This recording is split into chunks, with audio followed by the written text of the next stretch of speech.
All right, this is going to be a no-nonsense, know-how approach on how to clean carburetors. Whether you have a single carb or a rack like this, I'm going to bring you all the tips and tricks that I've acquired over the 15 years of working on these things.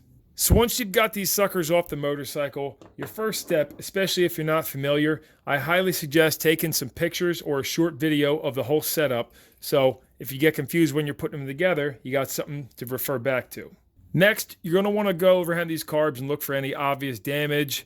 Make sure that all the functions work properly, choke works, the throttle flaps work. You'll want to look at all the connections in between the carbs, make sure your fuel lines are in good shape and not leaking. And then check all your slides as well.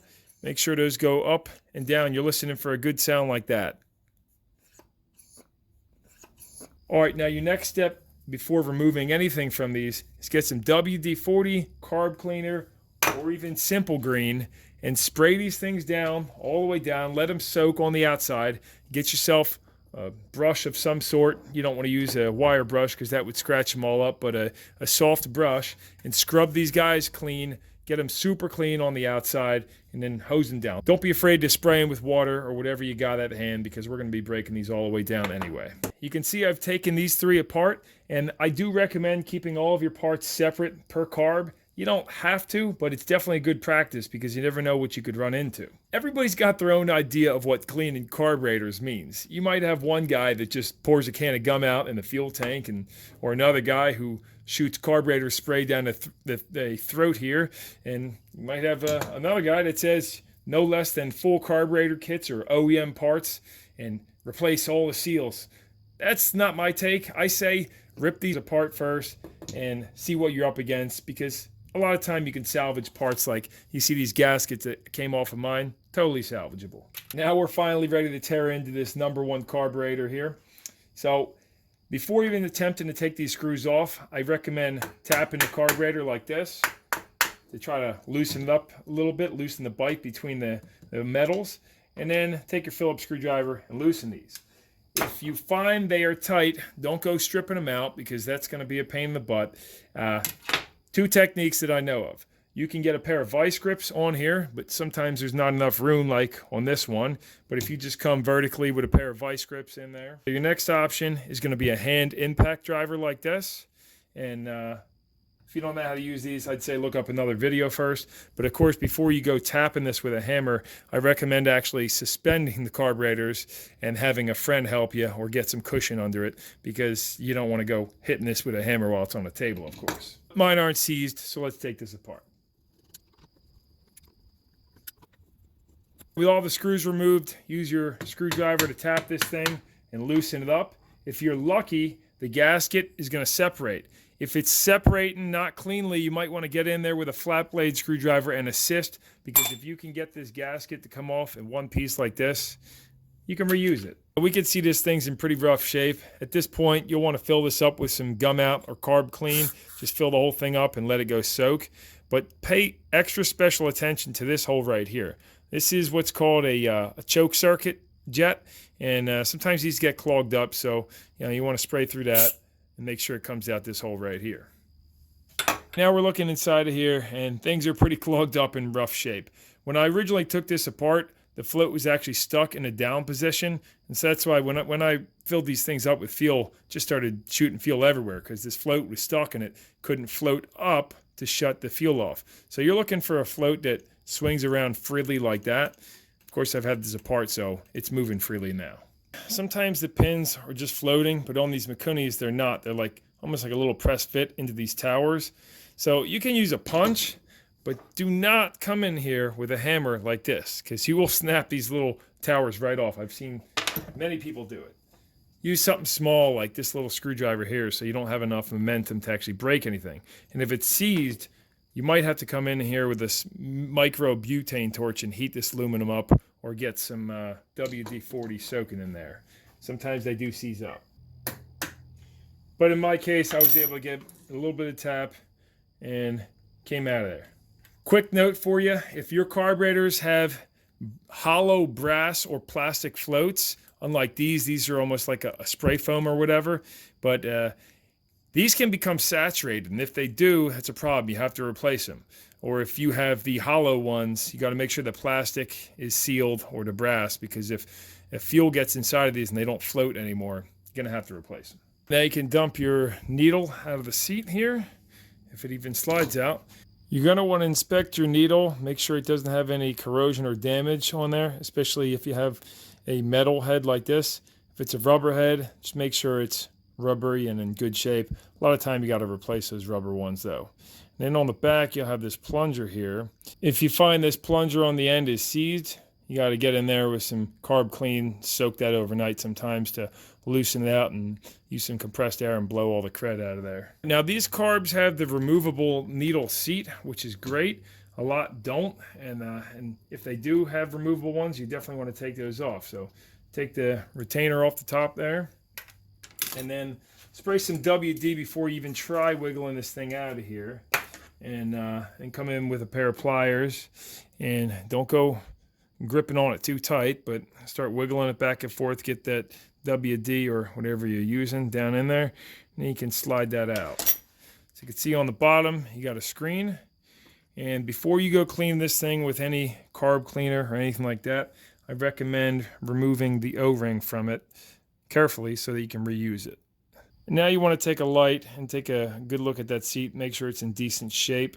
Sorry about the camera angle here, but here's the technique I use on pretty much every one of these I pull out. I always do this. I get a piece of cardboard or newspaper like this, something that's a little bit stiff, and you roll it up tight like that. And so I rolled this left hand. You stick that in there. And then you get yourself a drill, and then take the cardboard and stick it in your drill chuck, tighten it down, and then I like to polish them like this. Make sure it's hitting the bottom of the seat in there, and then you pull that out, and that baby is shiny as can be now, like brand new, and you didn't use any abrasives or hurt it in any way. And this is why it's so important to pull those seats out, because look at all this rust and crud under here. This thing is like full of stuff, so you definitely want to make sure to get that all out of there. Now we're ready to remove the jets. You always want to make sure to use the best size screwdriver, as in it fits snugly on the jet, because you can strip these brass jets out, especially the pilot jet I'm going to show you. So go ahead and pop those out. Under the main, this one has a washer. That's pretty common, so watch out for that. Don't go blowing the washer out somewhere. You can see this main is clogged rock solid. I'll show you some techniques on how to clean that. Now, this pilot jet has a plug on it, so good idea to, again, spray those and wiggle that around before trying to take it off. See, that's a plug there with a little O-ring. Should be replaced, but I could probably still reuse it, especially if you put a little grease on there. And then get your pilot jet out. Again, you really want to use the proper screwdriver. If it's tight, back off, be careful. You might have to heat this thing up. I've seen people strip these out in there, and it's not pretty. So loosen that and dump your pilot jet out. Pilot jet is the #1 thing to get clogged on a carburetor, because it's like such a small orifice, and you can see this one's actually clogged rock solid on the top with sediment, so we're gonna have to get that cleaned out. Now we're moving to the top of the carb here. Go ahead and remove these 4 Phillips screws, again using the techniques I showed you before if the screws are tight or rusted in place. Under this cover you're gonna find this big spring here, and then the diaphragm. And this is one of the reasons you don't want to be shooting carburetor spray all over these things before actually taking them apart, because you don't want to get carb spray on this diaphragm. It can cause it to swell and damage it. But take a look at it. These are usually in pretty good shape. They're made out of something that's very durable. But take a look and check for any tears or problems. And then inspect your slide. You can clean this with WD-40 or some kind of degreaser, but get any of the varnish off of it. And then take a look at your needle. You can see this one's got some gum on it too. So again, no abrasives or sandpaper or anything. Just take some WD and a cloth and wipe that all clean. Your next item is going to be the fuel screw. And you might have an air screw. The way you know if you have one or the other, and basically what this screw does is adjust the idle mixture, fine tunes it. If the screw is behind the venturi, the center of the carburetor, then it's an air screw. If it's forward of it, closer to the engine, then it's going to be a fuel screw. They might be up top, they might be on the bottom. And most of the time there's either a rubber plug or like a aluminum plug on it that you have to drill out. And don't overlook this. It might look something like that. You can tell these ones have already been removed, but you're going to get a drill bit and center punch it, and then drill a tiny hole right through the center, just through the top, and get yourself like a small screw like this and thread that into the plug. And then you can get some pliers and just pop that plug right out. But of course mine are already out. And once you get your screws exposed, you are going to want to check how many turns out they are before removing them. And the way you do that is turn it, going to be half turn, 1, 1/2, 2. So 2.5 turns it took till this screw was bottomed out. So when you set these carbs back to the factory specs, say they're 1.5 turns or 1 3/4, you bottom the fuel screw all the way down, and then you turn it out the set amount of turns. So let's zip that out of here. Now most of the time you're going to have a washer, an O-ring, and a spring. A lot of different styles of these, but of course you're going to want to, again, clean the corrosion off of this and check for any obvious damage, and set that aside. The last and final piece before cleaning these out with gum cleaner is going to be your emulsion tube. I've seen guys overlook these and forget about them and then blow them out across the parking lot, so don't do that. It's going to be right here. Take a punch or something or another, and it shouldn't take much, but just pop that straight down. It is keyed. You see that little keyway right there? And that keyway goes right here. So it goes in this way, and the main jet screws to it. Guys might call these like a main jet tube or emulsion tube, but it goes in one way, and a lot of time these holes get clogged up and such. So you're going to want to make sure to check the inside of this and clean this out real good. Now the easy part. I'm not going to show you, but at this point, once you have these carb bodies, this is what really counts. You want to go through each little orifice with carb cleaner and make sure it's coming out somewhere and that it's coming out the same place on each carb. Know these things through and through. Every carb's different, but you're going to want to check every little orifice and spray carb cleaner through it. Do not overlook the tiny little holes above or below the throttle plate. I don't know if you can see them up in there. They are right here. These are notorious to get clogged up.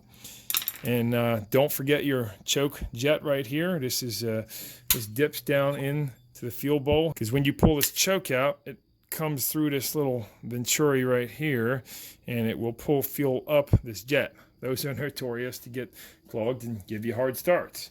Become familiar with these and clean them out perfectly clean. Once you're done soaking them and cleaning all the orifices, you're going to want to take some compressed air and blow these out as best you can. Now in this whole scenario, let's say you have some orifices that are clogged rock solid and they're not cleaned out. You're going to have to use a stiff bristle, and a few of the methods you can use. You can get yourself something with brass wire bristles and plug one of these off, but a lot of time that's not strong enough. So you can use one of these carburetor cleaning kits. Now, a lot of guys say don't use steel and don't shove it in the jet, because when people get in there with the file portion of these and start filing jets apart, you know, you don't want to change the size of the jet. You just want to poke out what's in it. So if you're using the end of it and you just, like this one was clogged rock solid, but if I poked it out, look at all that crud that came out of there, if you could see that. And yeah, you can poke these through, clean them. And the same goes for everything on the carburetor. You got jets down on the back side of here too. You got to make sure to clean those out as well. You might be saying, what about splitting these carbs apart? You rarely have to do that. Sometimes if you have like a broken fuel inlet piece here or a tube in between them, you might have to, but they're kind of a pain in the butt to take apart. Or, you know, if you have a broken choke arm or something. But you want to kind of avoid that at all costs, because it's annoying. But if you got to do it, you got to do it. All right, got these all blown out and cleaned up. About to time lapse them back together. Couple other mentions for you though. Some assembly tips. I do like to add grease to all the O-rings, a little bit like I'm using this Bel Ray waterproof grease, but to those fuel screws and the O-rings on the needle seats. Also, don't forget to take out your bowl screws, and again, like to rub a little grease on those so they don't seize up. Make sure to flush those holes out. If you find a bunch of rust and crud inside the bowls like I did, definitely another commonly overlooked thing is you need to flush out and clean your fuel tank. If you do have rust in there, it's a great idea to add a inline fuel filter in addition to the filters that are on the bottoms of these, because as you saw earlier in this video, things can get pretty clogged up there with rust. And one other thing I want to touch on here is carburetor synchronization. So you got to bench sync and make sure all these plates are opening at the same time together. I'm going to plug in another video on how to synchronize these with mercury or vacuum gauges, but in a nutshell, this lock screw here syncs these two together, this lock syncs these two together, and then this lock nut here will sync this pair to this pair. So that's the sequence that you can adjust those, but these seem to be pretty darn in sync. Well, let's slap these together and see how they work.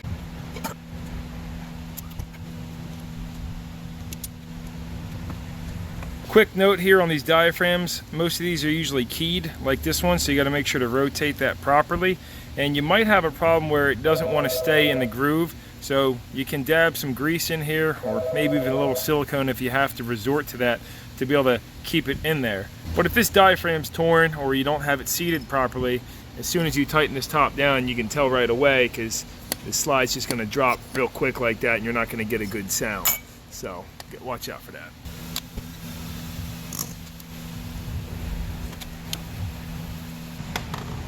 With all those caps on, double check all your slides, make sure they work properly, and then torque down the screws.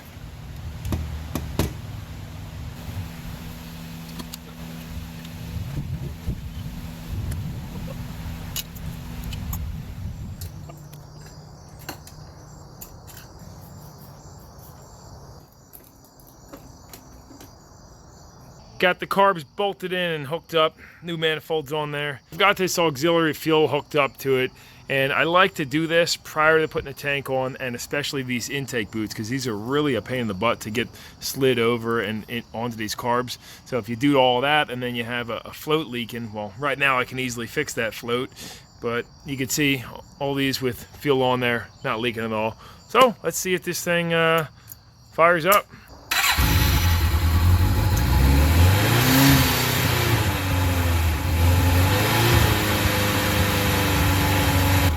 Well, that ain't running bad for no tinkering or tuning at all. So now it's time to get some carb sinks on there and see how these are looking.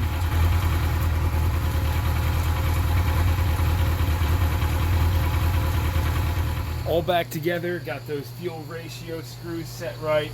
This baby purrs. Nice response here too.